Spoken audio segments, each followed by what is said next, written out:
En los 12 años de violencia política en el Perú, unas 600.000 personas se vieron obligadas a dejar su lugar de origen, escapando de la muerte y destrucción que trajo consigo la guerra interna. En los 90, el gobierno de Fujimori organizó con bombos y platillos un programa para devolverlos a sus tierras. Pero ¿qué pasó realmente? Juan Subauste y César Vargas viajaron por las alturas ayacuchanas y esto es lo que encontraron.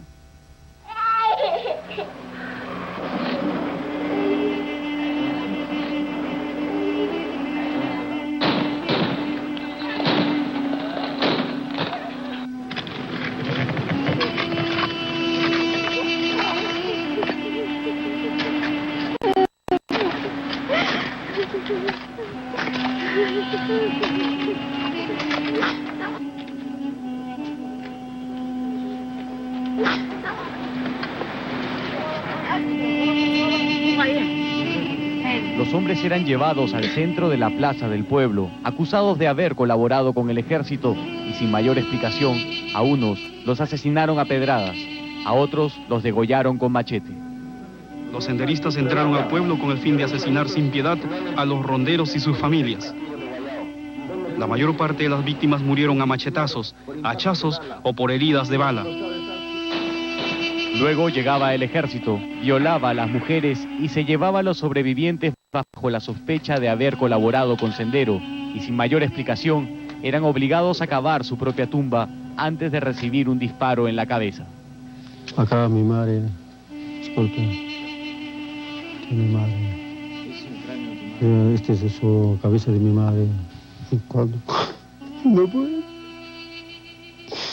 Tuve tenido ese sentimiento por ser sacado de todo.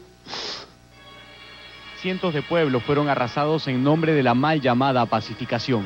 Hasta el momento nadie sabe cuántos campesinos fueron injustamente descuartizados, avaliados, quemados y arrojados a fosas clandestinas.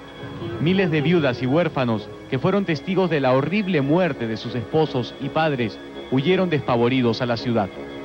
¿En qué año fue eso? El año 1983.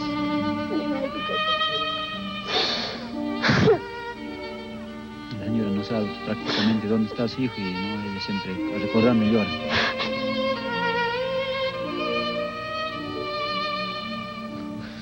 Que he quedado solo. O sea, mis dos hermanos han fallecido. Bastante me extraño, doctor. ¿Han logrado capturar al responsable? No, eran los militaristas de la doctor. ¿Extrañas mucho a tu madre? Sí, hasta el momento le extraño.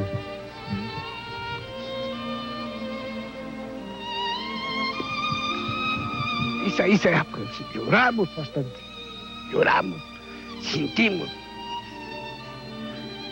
Un padre, una madre, no va a llorar, ni siquiera un perro puede llorar, doctor, usted puede llorar por tu hijito, esa época. Ahora ya nos pasó el dolor, ya nos pasó, ya pasaron, pues ya, me olvidé, solamente vemos su retrato chiquito, ya, chiquito, eso no será, mi hijo, ¿dónde estará? ¿Será vivo? ¿Comido o no comido?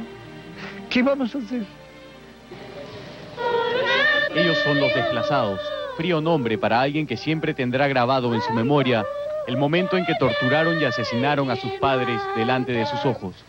Frío nombre para aquellas viudas que estuvieron presentes en la plaza del pueblo el día en que a punta de rocas les reventaron la cabeza a todos los hombres de la comunidad. Frío nombre para aquellos que huyeron despavoridos de la muerte mientras que sus pueblos eran arrasados del mapa.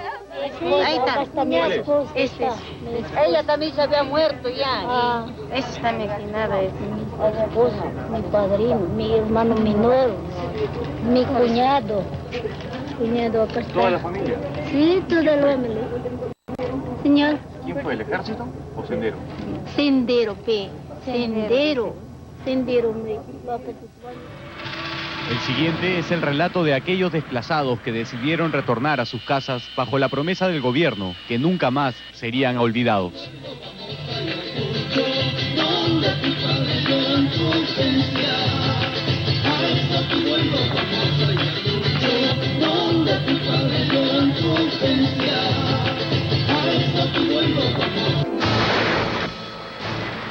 Durante 1980 y 1993, el país entero se tiñó de sangre.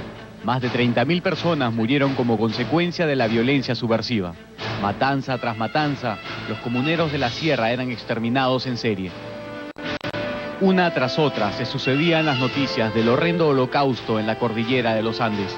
Totos, Cayara, Huancazancos, Acosminchos, Uchurajay y cuántos nombres más de una interminable lista. ¿Cómo olvidarlos, que aún las heridas están abiertas? Bastante militar viene. ¿Cuántos eran? Oh, casi 30, 40. Con chancho, con cuchillo has matado. Con cuchillo. ¿Con cuchillo así? Cuchillo con cuchillo, por uno, por uno. ¿Tú sabías que tu hijo estaba enterrado ahí abajo? Sí.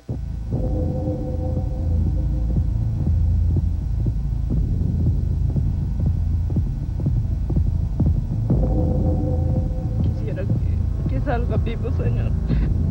Porque nosotros sufrimos mucho, hemos quedado abandonados. No sabemos. Quisiera que me dé cualquier palabrita, porque yo soy la hija mayor. Yo me recuerdo todo, mi papá me quería que hacía algo profesional, pero ahora estoy abandonada.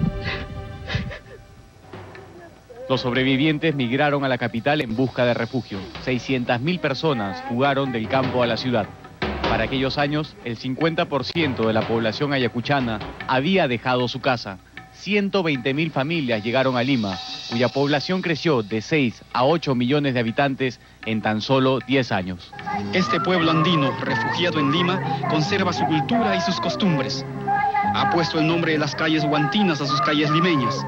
Este terreno de más de 3.000 metros cuadrados se convertirá en el futuro en el llamado Parque Razuhuilca, una copia fiel de la Plaza de Armas de Huanta. A partir de 1994, la mitad de los desplazados decidió retornar a su comunidad, alentados por el programa de repoblamiento, el PAR, instaurado durante el gobierno de Alberto Fujimori. Los noticieros y periódicos reportaban con frecuencia el retorno de algún pueblo a su lugar de origen. Los comuneros fueron despedidos con bombos y platillos por las autoridades de aquel entonces, quienes les prometieron el oro y el moro. El gobierno ha implementado el proyecto de apoyo al repoblamiento.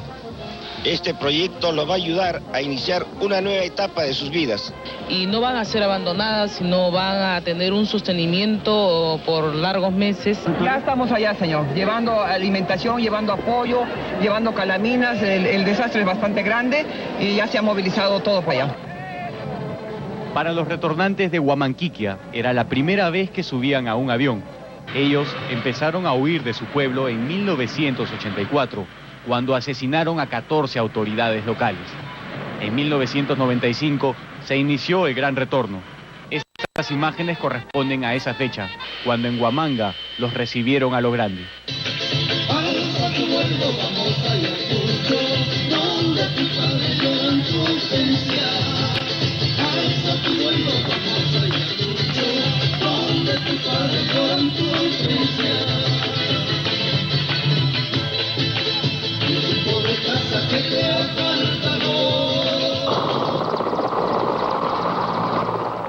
El ejército los acompañó hasta su pueblo, donde una vez más les prometieron que jamás los abandonarían de nuevo. Y fue así como la comunidad de Huamanquiquia intentó rehacer su vida.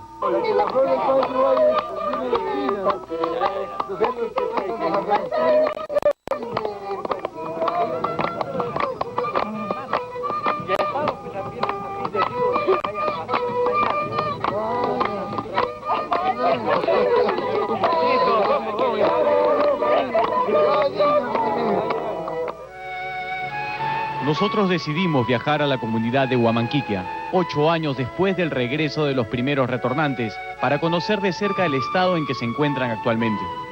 Un pequeño pueblo de la provincia de Víctor Fajardo, ubicado a 8 horas de la ciudad de Ayacucho, por un camino sinuoso y empedrado. 20 años después de la primera matanza, Huamanquiquia sigue igual, como si el tiempo no hubiera pasado. La misma plaza, la misma iglesia, los mismos rostros de dolor y de pobreza.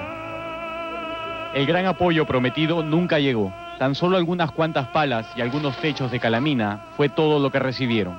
Al retornar, bueno, en el camino había bastante apoyo, ¿no? de ánimo para llegar a nuestro pueblo. Pero finalmente ya nos olvidaron. En su momento, claro, es un alucinante que nos ponían a la mente, que claro, entonces sí, todo, y pensábamos, nos ha prometido muchas obras y pensábamos ya seremos mejor allá. Poco a poco ya nos ha abandonado porque ya no había más apoyo, porque de ahí, como así para engañar nomás nos ha traído, después de ahí ya no ha habido más apoyo. Irma salió de Huamanquiquia en 1985. Los militares asesinaron a su esposo. Se instaló entonces en Campoy, aquí en Lima. En 1995 la subieron a un avión, al igual que todos sus paisanos, y los hicieron bailar en el aeropuerto de Ayacucho, prometiéndoles que los iban a ayudar a reconstruir su casa, que fue destruida por Sendero.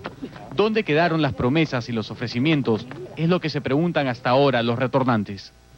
¿Y cuál es el apoyo que te han dado? Calamina papaya. ¿Calamina nomás?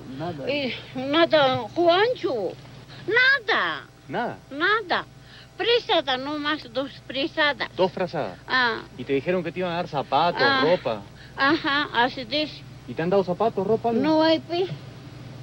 Ropa no hay. En el cementerio de Huamanquiquia, los cuerpos están enterrados de a 2. No hubo tiempo de mayores exequias fúnebres.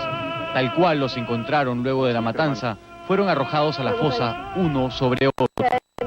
Epifania retornó a su pueblo con la idea de darle cristiana sepultura a su esposo y su padre. Ni siquiera en eso la han podido ayudar.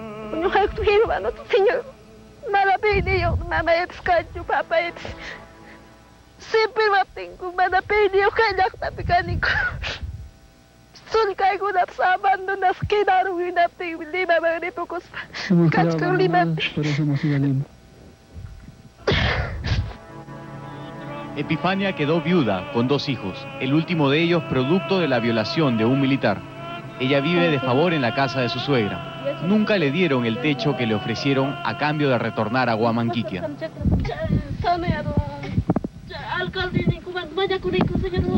Le hemos pedido al alcalde trabajo y dice que acá no hay trabajo.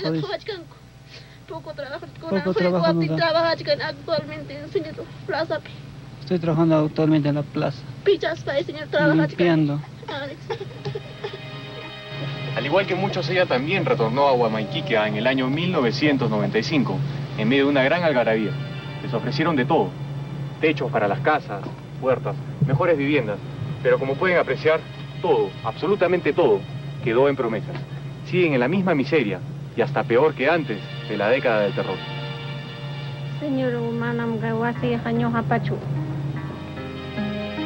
Así es la casa de un retornante. Este es el futuro promisorio que les ofrecieron cuando regresaron a su pueblo. Pobreza y más pobreza. ¿Tienen puertas? La puerta está de calamina, a ver, por falta de economía. ¿Así de calamina nomás? Sí. ¿Y qué de toda la ayuda que ofrecieron, de las calaminas, de la ropa, todo lo que les iba a llegar a los desplazados? No sé nada de eso, porque no nos ha llegado a nosotros. ¿Pero nunca recibieron ayuda? No, hasta el momento nada. Toda esta gente tiene graves traumas psicológicos, traumas de guerra que serán difíciles de olvidar, testigos silenciosos de las más horrendas atrocidades que nunca tuvieron la oportunidad de desahogar su dolor. Simplemente huyeron y hoy están aquí de nuevo, arrastrando los mismos fantasmas que nunca dejaron de perseguirlos. Si la ayuda material que recibieron fue mínima, pues la ayuda psicológica que todas estas personas necesitan jamás llegó. Yo pensaba que mi padre estaría en otro sitio nada más. Y cuando pasó desde años, siempre me recuerdo de mi padre. Mi padre tenía un cariño bueno, pero hasta el momento no me olvido de mi padre. ¿Qué tan doloroso ha sido todos estos años para ti? Triste, siempre lloraba. Tengo mis hermanos menores, yo soy el mayor, todos eran menores.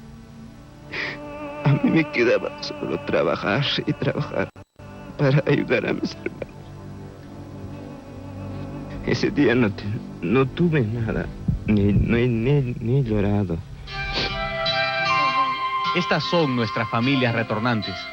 regresaron a su pueblo luego de tanto sufrimiento, soñando con que la tierra que los vio nacer les sonreiría por vez primera. Pero lo único que encontraron fue la tumba abandonada de sus muertos. ¿Él es tu hijo? Sí, mi hijo. Cárgalo si quieres. ¿Cómo se llama él? Brian. Brian. Brian Kevin Tequire. ¿Nunca conoció a su abuelo? No. Señor Toledo, presidente, ayuda a Camacho, señor. Me parece infame que se burlen de la gente más pobre. Basta de promesas a cambio de la foto del momento del titular o de unos puntos en las encuestas. Uno promete y uno cumple, y si no, no prometa nada. Muy bien, cambiando de tema, el jefe de la policía...